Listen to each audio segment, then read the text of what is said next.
I'd like to call to order this work session of the Boulder Valley Board of Education. Laura, could you call the roll, please? Garcia. Here. Gebhardt. Here. Niznik. Here. Rajpal. Here. Sargent. Here. Sweeney Moran. Ziss. Here. Thank you. Dr. Anderson, I'll turn it over to you to do the introductions. Thank you, Board President Gebhardt, members of the board. It's great to be here with you today to give the board and the community an update on Grad Plus. Board members, as you recall, the Grad Plus framework is tied directly to our All Together for All Students strategic plan, focused specifically on opportunities for students throughout the course of our district. Today to be presenting will be our Executive Director, Bianca Gallegos, and our Director of CTE, Arlie Huffman. And as they are pulling up the deck,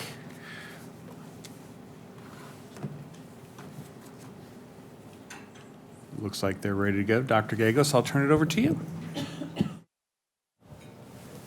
Thank you, Dr. Anderson. Good evening, President Gebhardt, members of the board. I'm Bianca Gallegos, Executive Director for Strategic Partnerships, and I have the honor and privilege of being able to oversee the Grad Plus framework.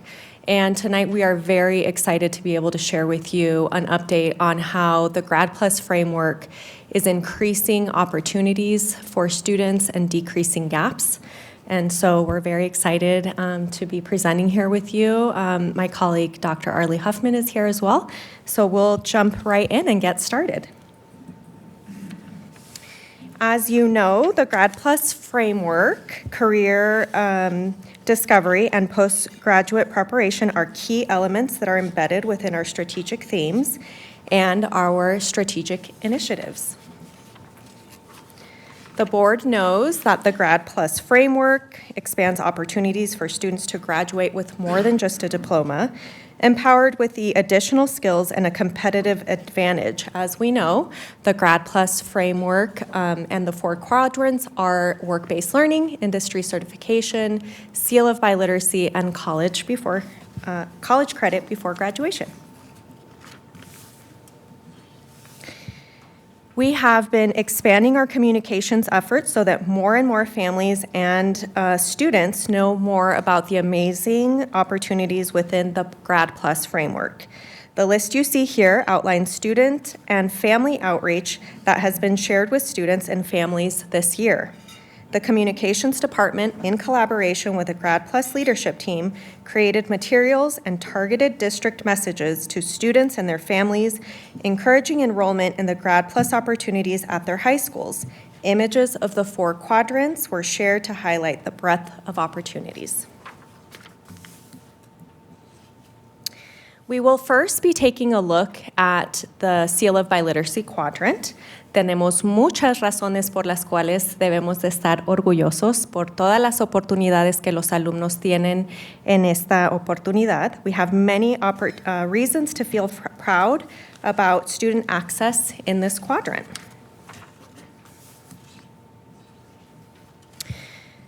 The Seal of Biliteracy identification process has been streamlined in BVSD. Students no longer need to submit an application to earn the seal. We have created systems in Infinite Campus and VizLab that track student progress and flag students who have met the seal. We are also leveraging these systems to identify students who are on the cusp of earning the Seal of Biliteracy, and the Grad Plus TOSAs are meeting with these students to ensure that they know exactly what they need to do in order to meet those requirements, in order to meet the Seal of Biliteracy. We are also using student survey data to identify students who are multilingual, who may not be identified within our current systems. We are having conversations with these students to explain the benefit of the Seal of Biliteracy and support them if they are interested in pursuing the Seal of Biliteracy. In addition, letters were sent out to students in 9th through 12th grades. The purpose of this letter was to provide information on the Seal of Biliteracy and the criteria to earn it. These letters sparked student interest, and TOSAs and counselors have already been fielding questions and supporting students with all of their questions that they have. We sent separate letters to our seniors who have already met the benchmark, congratulating them on their accomplishment as well. We have also been collaborating with the CDE to compile a portfolio options for students to be recognized for their biliteracy skill, even if there's no formal assessment for their home language. For example, in languages such as Nepali and Indigenous languages as well. Lastly, we have also have wonderful plans to celebrate 5th graders and 8th graders as they are on track to pursue the Seal of Biliteracy. So we're including that as part of 5th grade and 8th grade continuation ceremonies. In addition, we have launched a district-wide campaign celebrating bilingualism, and the Bilingual and Proud campaign is in full swing. Our community has had the opportunity to read the article about the Bilingual and Proud campaign that was published in The Spot. Students and families have also learned about dual language middle school programming and also how elementary school bilingual program is aligned. All of these are really super awesome, fantastic opportunities for our students, and it's just so great for students to be able to celebrate their bilingualism. This side celebrates increased student access to the Avant stamp testing. Avant stamp stands for Standards-Based Measurements of Proficiency. This is a language test, and its purpose is to improve language learning outcomes, support excellence in language programs, and qualify students towards the Seal of Biliteracy. We are also using the STAMP assessment to celebrate students in 5th and 8th grades on their pathway towards earning the seal. The STAMP assessment can also be used to meet the world language requirements in BVSD for the Seal of Biliteracy when students in 8th through 12th grades score a 6 or above, indicating that they have reached intermediate advanced levels of speaking, listening, reading, and writing. The other highlight about STAMP is that it allows us to assess up to 42 heritage languages of students, even if that language is not taught in BVSD. I'm now going to pass the presentation over to Dr. Arlie Huffman, BVSD Director of Career and College Connections, so he can give an update on work-based learning, CT expansion, and industry certifications, and then we will both share updates on college credit before graduation. Well, thank you, Dr. Gallegos. We are working really hard to create district-wide systems that provide access to many different work-based learning opportunities. And our goal with this is that every opportunity, from system-wide career exploration opportunities to career-specific internships, results in credit earned by our students. So we're excited to share all the progress that's been made this school year in work-based learning. One of the big things is that we've done completed an inventory of current work-based learning happening throughout the district. It's found, of course, as you might guess, that there are many great things happening in specific programs. There are internships going on in business and marketing, family and consumer sciences, construction, transportation. There are career development activities and CTE programs across the district, and in science research seminar courses. That's just naming a few of the things happening. We've created a work-based learning menu of options for students that will be going through a review process to be ultimately be approved for district-wide implementation. And additionally, guidelines and handbooks for student opportunities in the areas of internship and apprenticeship have been finalized. They're currently in use in CTE programs across the district. Our plan is that this system will be scaled to expand outside of CTE by the next enrollment period. So in other words, just about a year from now.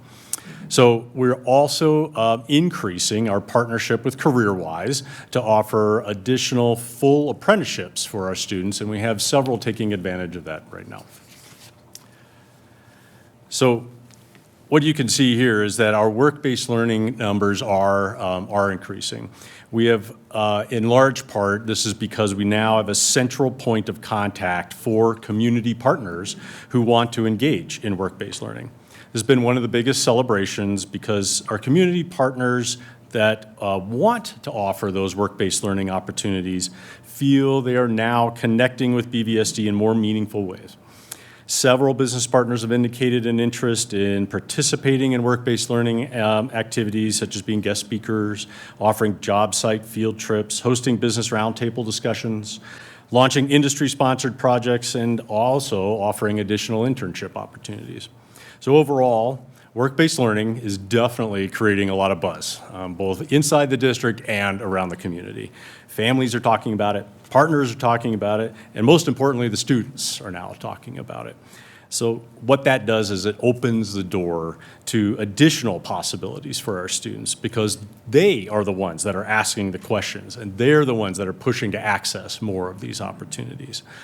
So we're hearing from parents and students the questions asking how they can get credit for doing the internships, for doing other work experience activities, and they're inquiring further about apprenticeships. So as the students are planning for the courses next year, again, they're the ones asking the questions about the work-based learning. And they're finding solutions to ensure that they expand their opportunities outside the classroom. So they're working to align what they're learning in the classroom with these work-based learning experiences. Our job is to take that interest and to take those pieces and make it systemic, so that students aren't having to find their own way through this. Thank you. So you can see three identified next steps that we have here.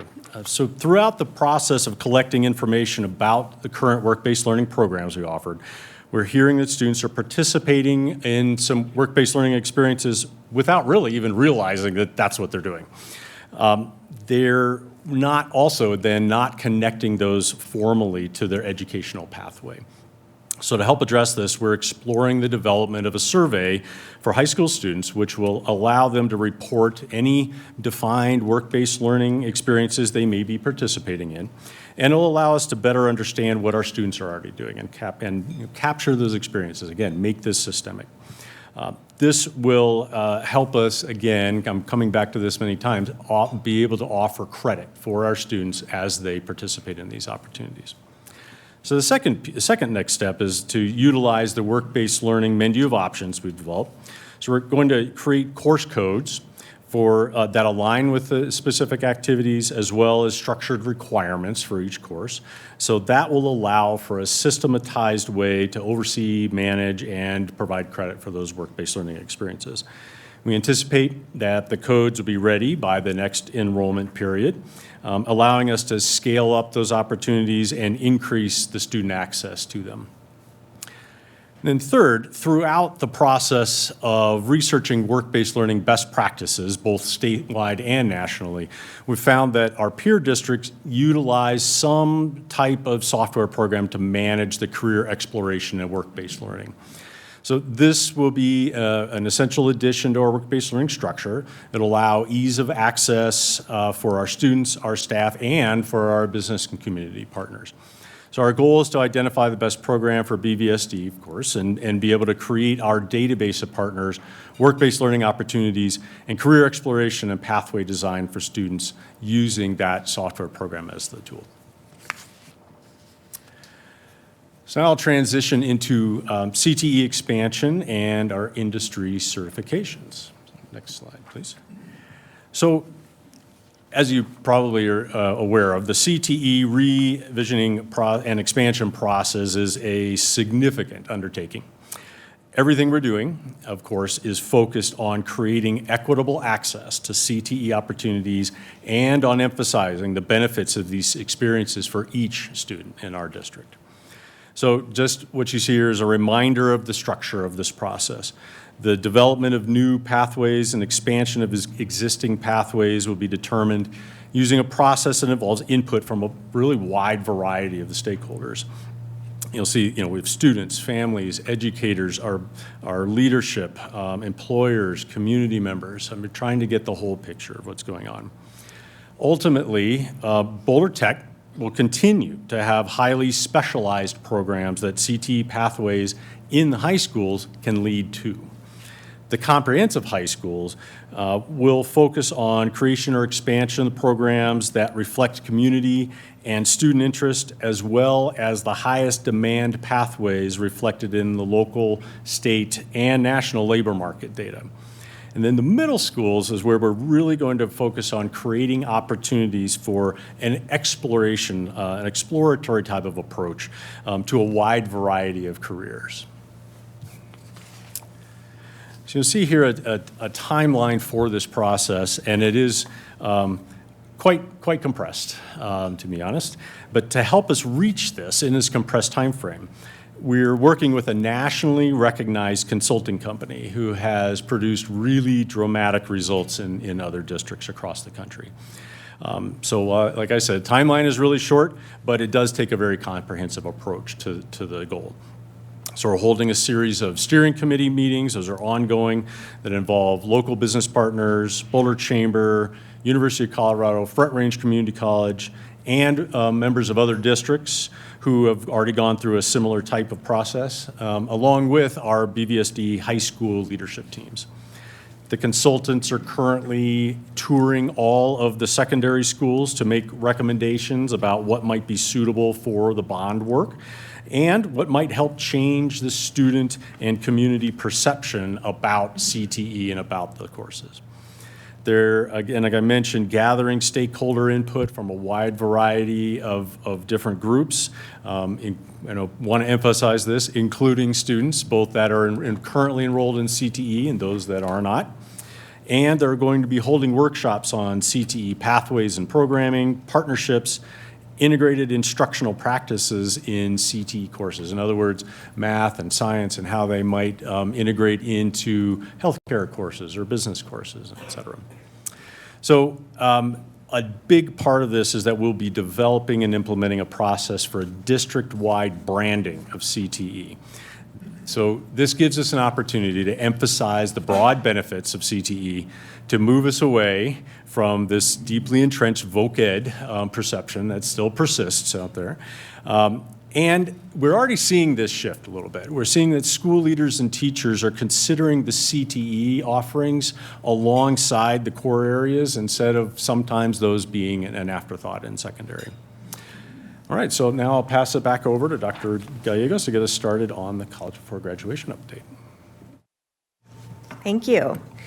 So now we'll be sharing an update on the outstanding access and outcomes within College Before Graduation for our students. We're very excited about this.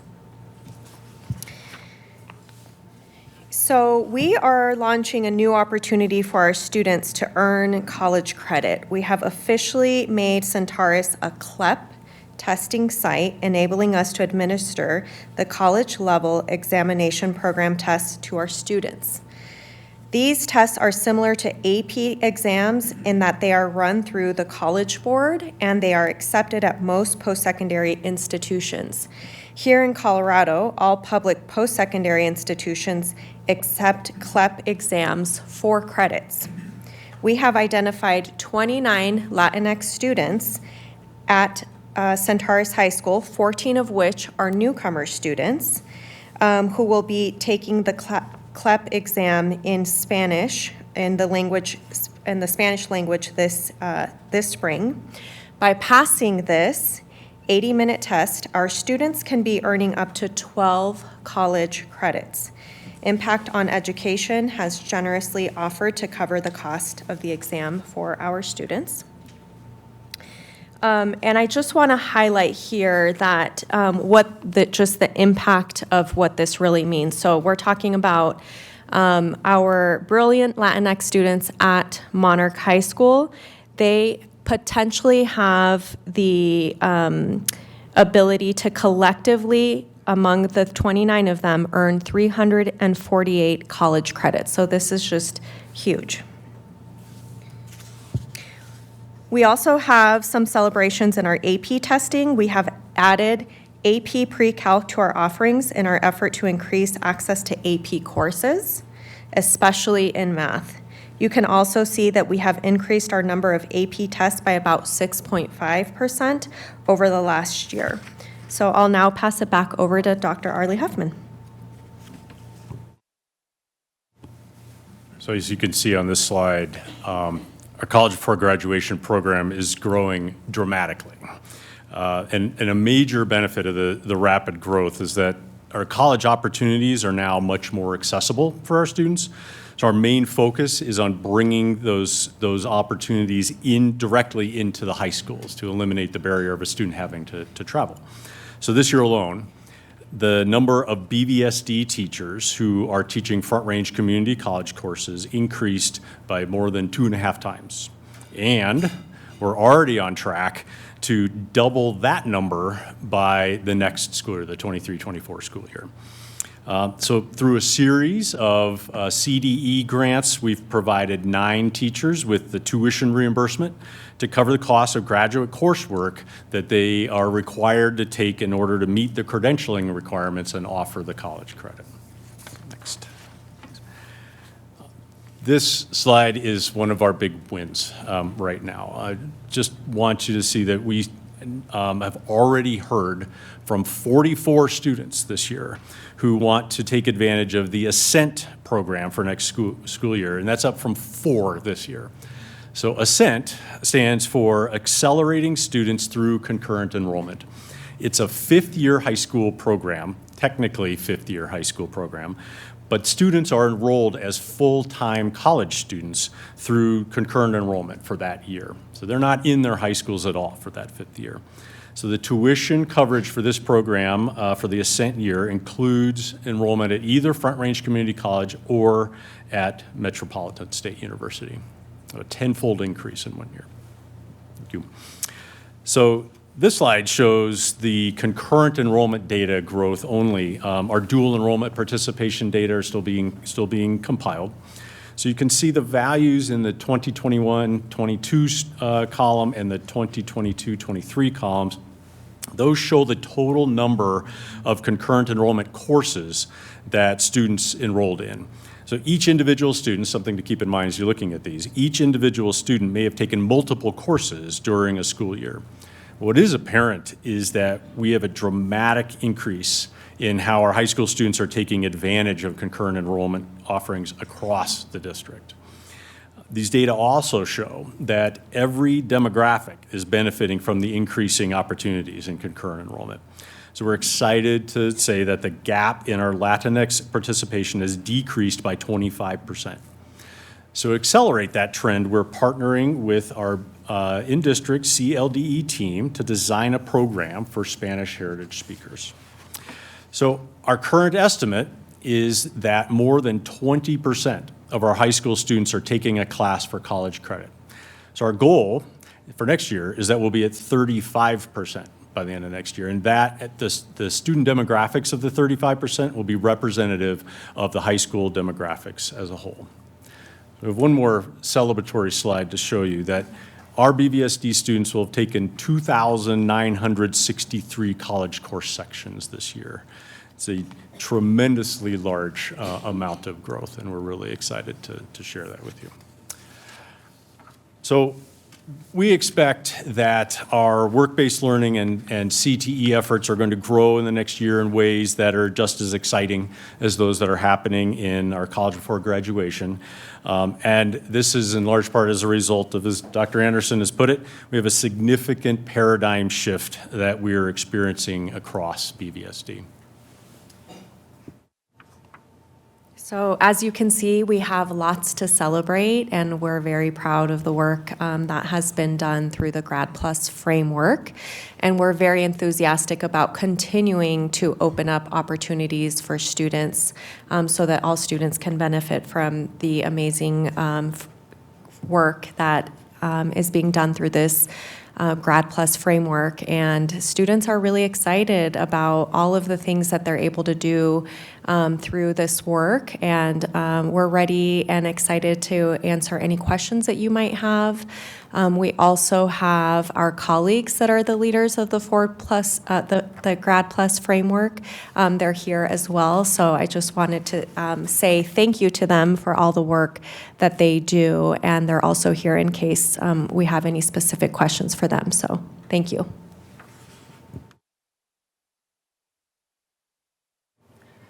Before I turn to you, Kitty, do you want to introduce them?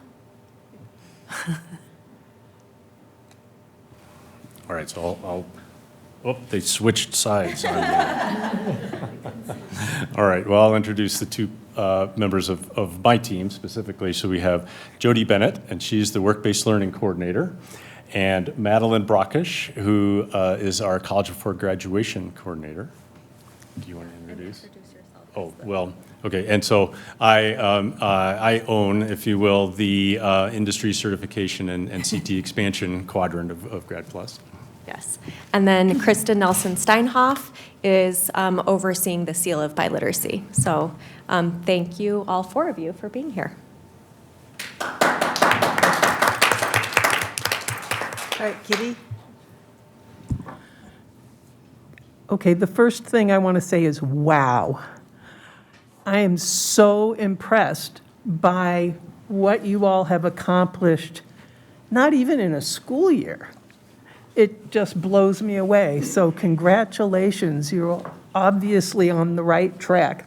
I do have a couple of questions. I am intrigued that we're offering Latin as a language for the Seal of Biliteracy. I took Latin in high school because my dad made me, and I'm really glad I did. It's been helpful. But what do the students who are getting that Seal of Biliteracy, I mean, what do you know what they're planning to use it for? Like they want to study the classics or, translate ancient texts or something? Yeah. So the beautiful thing about the Seal of Biliteracy is that it's about knowing two languages really well. And with Latin, there's lots of connections in the medical field and in other places. Yeah, in the legal field as well. Yeah, so. Yeah, I mean, I think it's great. It helps understand what words mean, helps understand like Spanish. It's connected to the Romance Yeah, languages, absolutely. Exactly. Okay, so next question. We can offer a Seal of Biliteracy in a language we don't teach, and how does that work? That's correct. So the STAMP assessment the STAMP assessment assesses over 40 languages. And so we're able to either do a portfolio with CDE to be able to, let's say, if Nepali, for example. Nepali is not a language that is assessed through the STAMP assessment, but we are able to find a way to be able to meet the CDE requirements in order to meet the Seal of Biliteracy, even if it's a language that's not taught in BVSD. That's great. And so next question is the work-based learning that the students are already doing and they're, making sure you all are aware of it. How do we verify that they don't, say, quit that job? I mean, I'm assuming there is something, right? Absolutely. So that's part of the structures that Jody has developed this year is about there's an agreement between the student and the business partner, expectations, reporting back, checking in with somebody at the school level right now. And so it's all about making sure that we're setting the student up to have a successful experience. It could certainly happen that a student would get, a month into something and this is not something they want to continue. And so, of course, we'd handle that on a case-by-case basis. But Because the company could go out of business, they could get laid off. Exactly. So it's very much, we're having constant communications with the student, and so they're never on their own out there, if you will. And that's the learning part of the work-based learning, is that it's not just about doing the job. It's about learning how to be an employee. What does it mean with a professionalism? And so to do that, it's an ongoing process throughout their experience within the business. Okay, I only have one more, two more. So CLEP, I presume the tests are by subject, the way the AP is. Correct. And I'm really happy that Impact is paying for them. Do we assist families with the fees to take the AP tests if they can't afford it? And if not, could they take a CLEP test in the same subject and have it, count as much?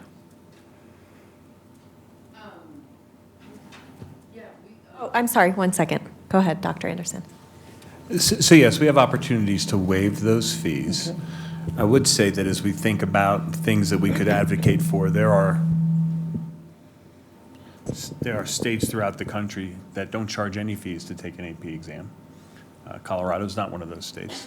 But we do have structures in place for exam assistance. You know, my hope would be if a child goes through the rigors of an AP class, they get a chance to take the AP exam as opposed to having to take another exam for cost. I think that, you know, we would lean in heavily to make sure that we would cover those costs. And I would say that Impact on Education this aligns very squarely to their mission around equity and access, and they've been really gracious partners in helping us with this.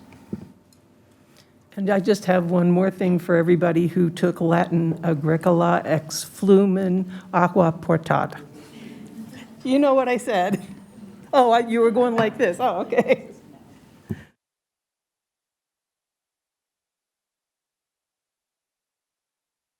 Carried the water from the river. I have a quick question. Beth?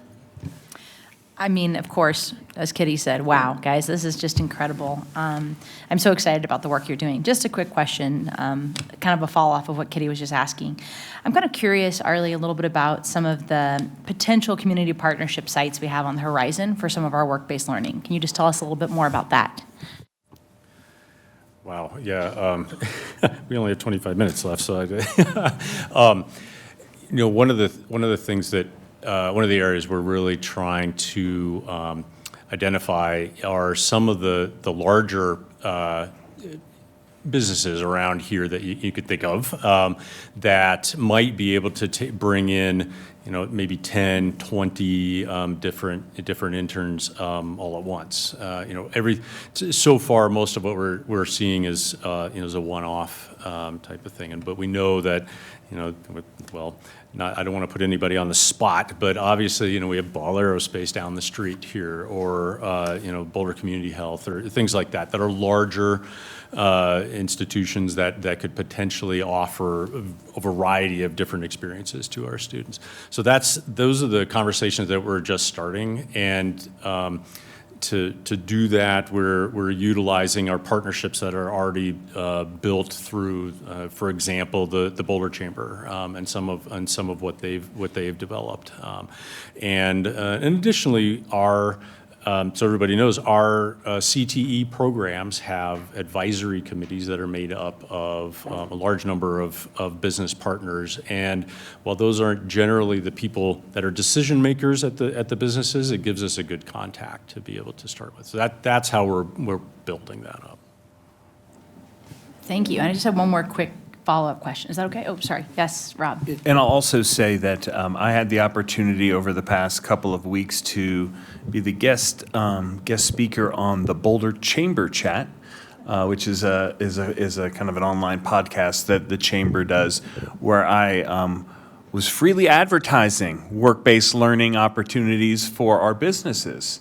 And if there's any businesses that will be listening right now, go to the BVSD website, Google work-based learning. There's a form you can fill out, and there's lots of entry points. Jody's done a wonderful job creating a space where if you want to sign up to be a guest speaker, host a field trip, all the way up to internships, apprenticeships, we have created an entry point for folks in this community, businesses in this community that are interested in this. And they're all interested in workforce development. The Chamber is hugely invested in that. We are having partners come on, and we're continuing to advertise. The most exciting thing is this has gone from a dream to a reality. That, oh, wouldn't it be great if, to, here's the form, sign up. And that's just huge, huge growth in 1 year. So just really proud of the team.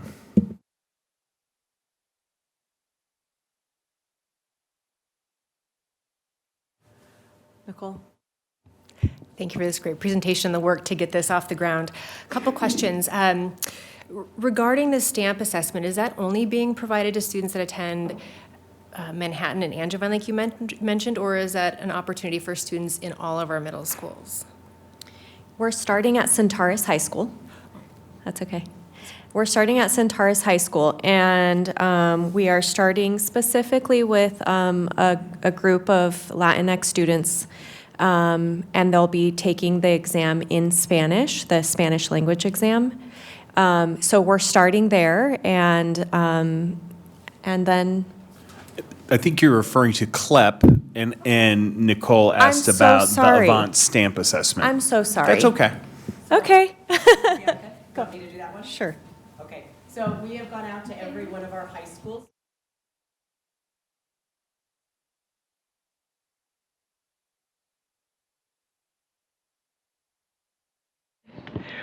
We have gone out to every one of our high schools and administered the stamp assessment to those students interested in taking it over the past couple of months. We also we went out to Angevine and we administered the assessment to 46 bilingual students. And we are, tomorrow morning, have invited all 5th and 8th grade bilingual students here to the Ed Center, either tomorrow morning, Saturday morning, or Monday evening of next week to come by and take the stamp assessment. Thank you. So all students at all of our schools, no matter whether they're in a bilingual pathway specific school or another school, have access to Yes, this. And they we're do. advertising for that. Yes, Thank they you. do. That answers my question for that one. I did have a question about CLEP, and so that's only for our Spanish-speaking or Latinx students at Centaurus. That's how we're starting right now. And I'm sorry that I misunderstood your question. I was thinking about your future one. We're there together. And then another question about sort of the college before graduation. 2 more questions with that. Slide 21 really highlighted a lot of different demographic groups. I've been hearing a lot about how our male students are attending college and graduating from college at lower rates than our female students. And I wonder if you have any information on the participation for some of our classes for that male cohort in addition to our other cohorts that you've listed. We do have that. I don't have it right in front of me, but we can be sure to share that with you, especially as we compile all of our dual enrollment as well, so we can get a full picture. And just one other point as we talk about college before graduation, I just think that this is really important. Can you all pull up slide 18? So I think that there was a lot of concern as we started to think about Grad Plus around what would this do to our participation in advanced placement. And you've seen the numbers in regards to the access that we've increased in concurrent dual enrollment Ascent program. And look what's happening to our AP program as well. It's also continuing to grow, right? I think that there was a worry, at least when we were engaging schools initially, that if you were to open up opportunities, they would just jump from one opportunity to the next. And what we're seeing is kids are thriving, still taking great advantage of AP, but also taking full advantage of the concurrent enrollment opportunities that we have. Thanks. In the future, I think it would be great, in addition to see the percent increase, where we are with proportionality for all of these different groups as well. It's just another way to look at the data that I think is important for us as board members and for the community. And last but not least, how is, for students that are choosing in increasing numbers, which is amazing, to participate in the Ascent program, how is that cost covered? Is it by the state? Is it by the individual? Is it by the district? What does that look like for those folks that are staying on for a 5th year? So this was a decision by the state to continue to provide the school district, participating school districts with per pupil revenue for those Ascent students. So from that, then we are able to pay the tuition. But that's how so it's coming directly from the state funding. And the state covers the full cost of that? They do. Tuition only. Is that funding year after year, or when does it expire? How does that work? It's, well, each student gets 1 year of Ascent funding. The Ascent program started, I think it was close to 14 years ago. And so this is an ongoing commitment by the state. It's part of their goal of increasing concurrent enrollment opportunities for students.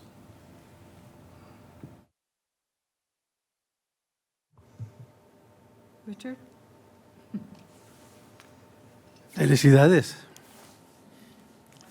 Congratulations. It's a great presentation and a lot of advancement has happened in the few months that you've been doing it, so congratulations on that.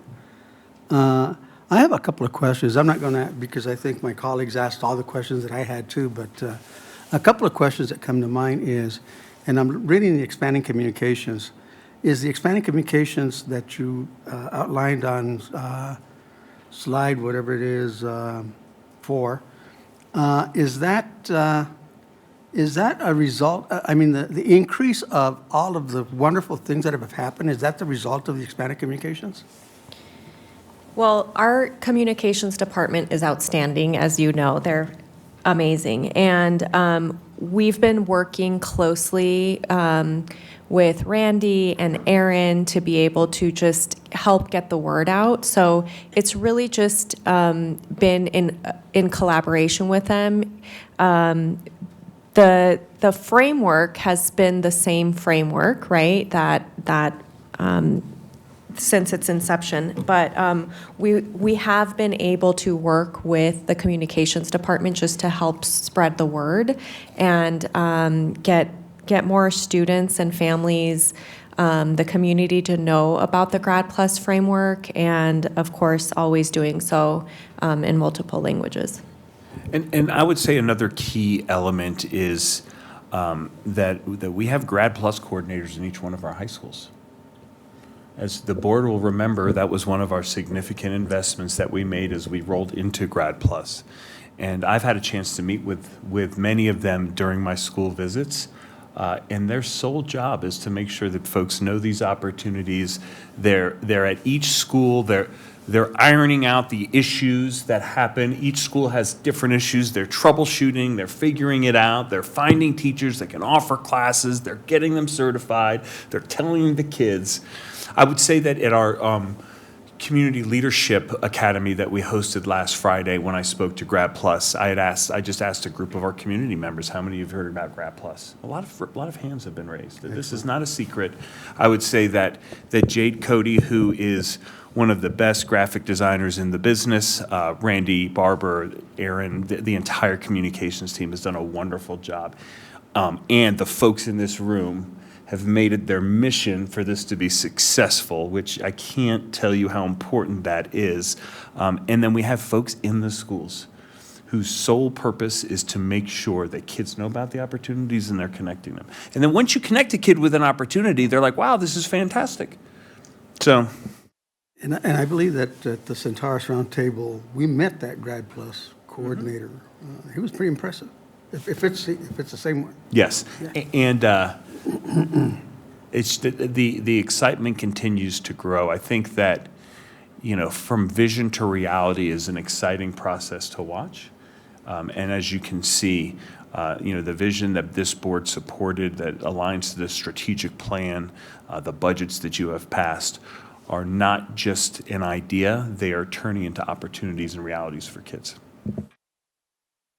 Thank you for that, because I know that initially, as you recall, one of the big gaps that exist, and I'm sure they still exist to an extent now, is the number of free and reduced lunch kids, Latino kids, African-American kids that are taking AP classes. We knew that from the get-go.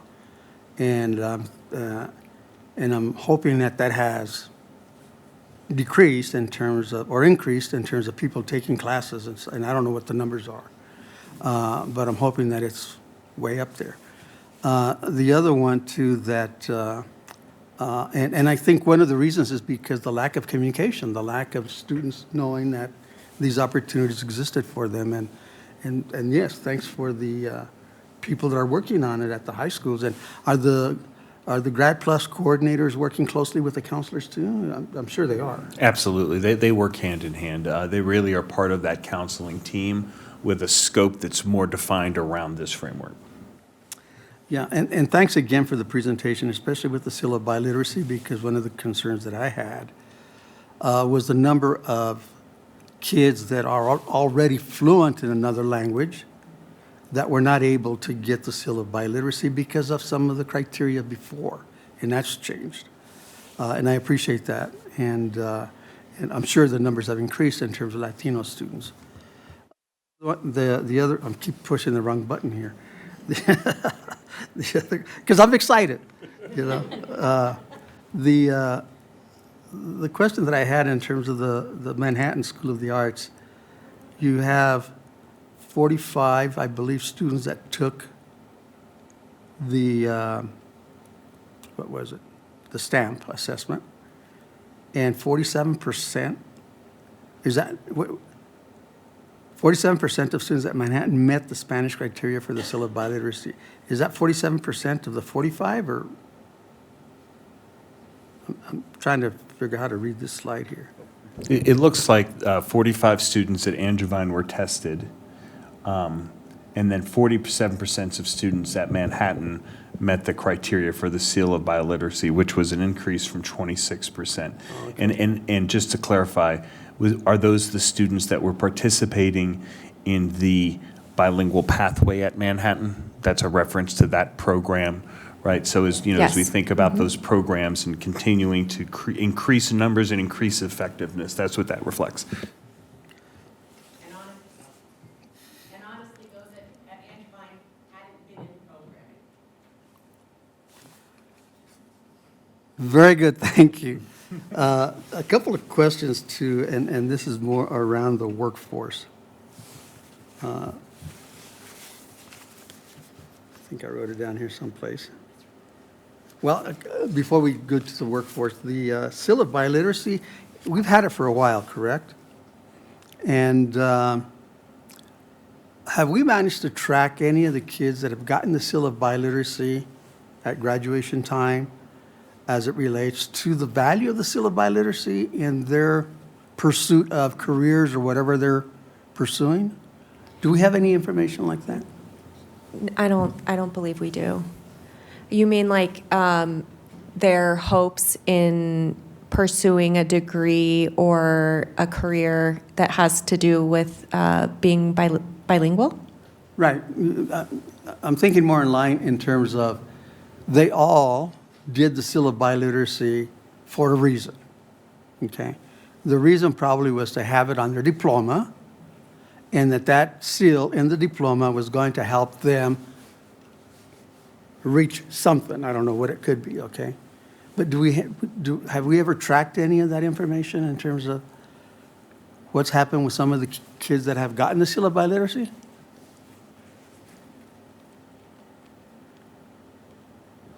Not systemically.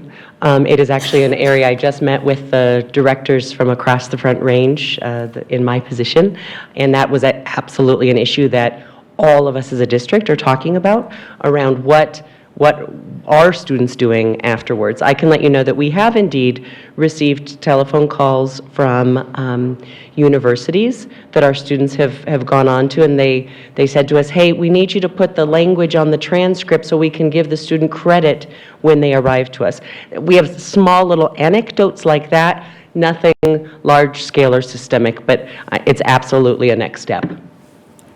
Thank you very much. I'm very interested, you know, because I know that the seal of biliteracy was designed to support bilingualism and make it important, you know, for kids to get that element in terms of before they graduate, that it could be used for something good for them. And I'm just really interested to see what the value proposition is for the seal of biliteracy.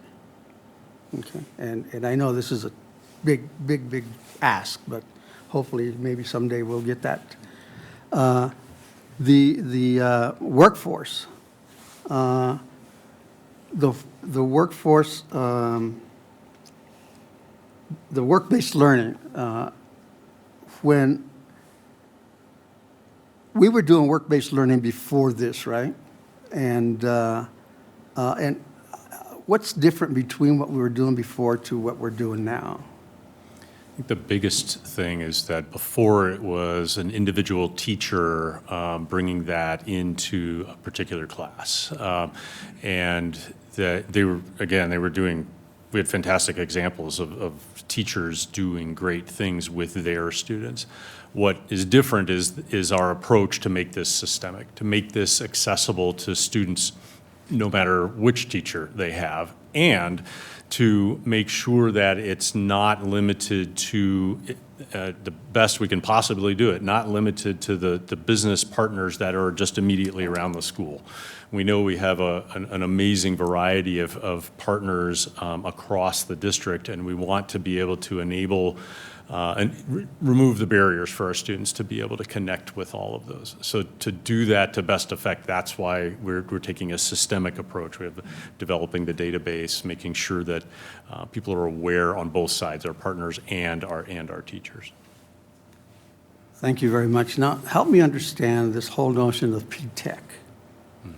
Now, our neighbor north from here has a P-TECH program, and I don't know whether P-TECH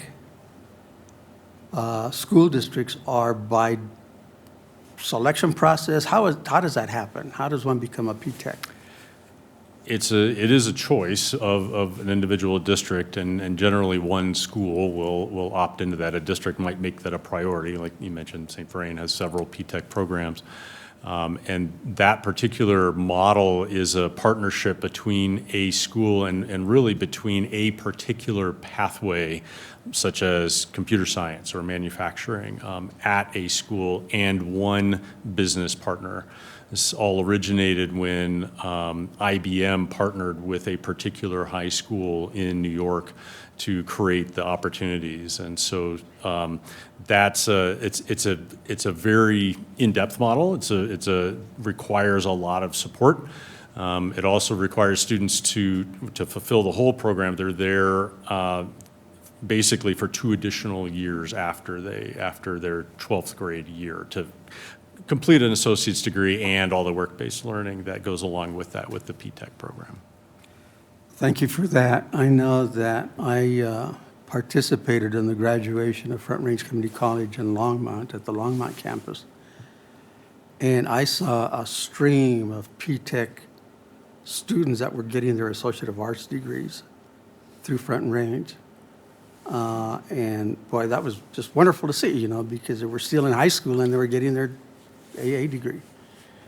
And I'm hoping that at some point or someday we'll be able to accomplish something like that, because I think it's a wonderful program. And again, congratulations. I certainly appreciate the presentation and great work. Gracias. Lisa? Well, it's almost 6, I and I want to be know. kind to our students' That's time, what I'm so I trying think to I'll do. save it for another time and just say thanks. I just have a couple, I have a bunch of questions too, so maybe, Rob, we can figure out a way so that we're respecting of the people who come for our students and for comment, because I still need to squeeze in a break too. But this was a question for Kristen or maybe for you, Rob. The students who are taking the biliteracy test, do we cover the costs of that? Or do we cover it for our low-income families? How are the costs covered for that? Yep, we cover those. Across the board or just? Across the board, we do. I knew that. Those at the high school that can pay for it do pay, but it's a nominal fee. It's about $19 an assessment. We are paying for all 8th graders and 5th graders and any 12th grader that's in need of help. Great. And then, Rob, for graduation, how will we know if kids have gone through Grad Plus, and will there be some kind of recognition, or what is that gonna, or is that too soon? I don't think it's too soon. I do think it's something that as we think about wanting to recognize kids with Grad Plus credentialing with some types of a graduation cord, like we haven't talked about that with high school principals yet, but that would certainly be my hope, is that we'd be able to do that at some point. Maybe as soon as this year, but I can't make any promises. I have to talk to our high school principals first. And what I'm wondering, since we still have some questions, is maybe when Dr. Huffman's done with this project in with consulting with CT and all that, maybe in May, maybe we could just have a quick update and we could ask some questions then as to how that process went and what it looks like. I'm just trying to figure out how we honored the timing and still get our questions in. Yep, let me consider our prioritization where we are and where we have some space. Okay, that'd be great. Thanks. This is truly, I think I just share the enthusiasm of everybody. It's super exciting, so. Thank you. We'll see if we can squeeze you back in with a couple questions and some more follow-up on some of the great work that you're doing. And we're going to take I promise, just a 5-minute break, and then we'll get started with our board meeting. Thanks. Gracias, thank you, guys.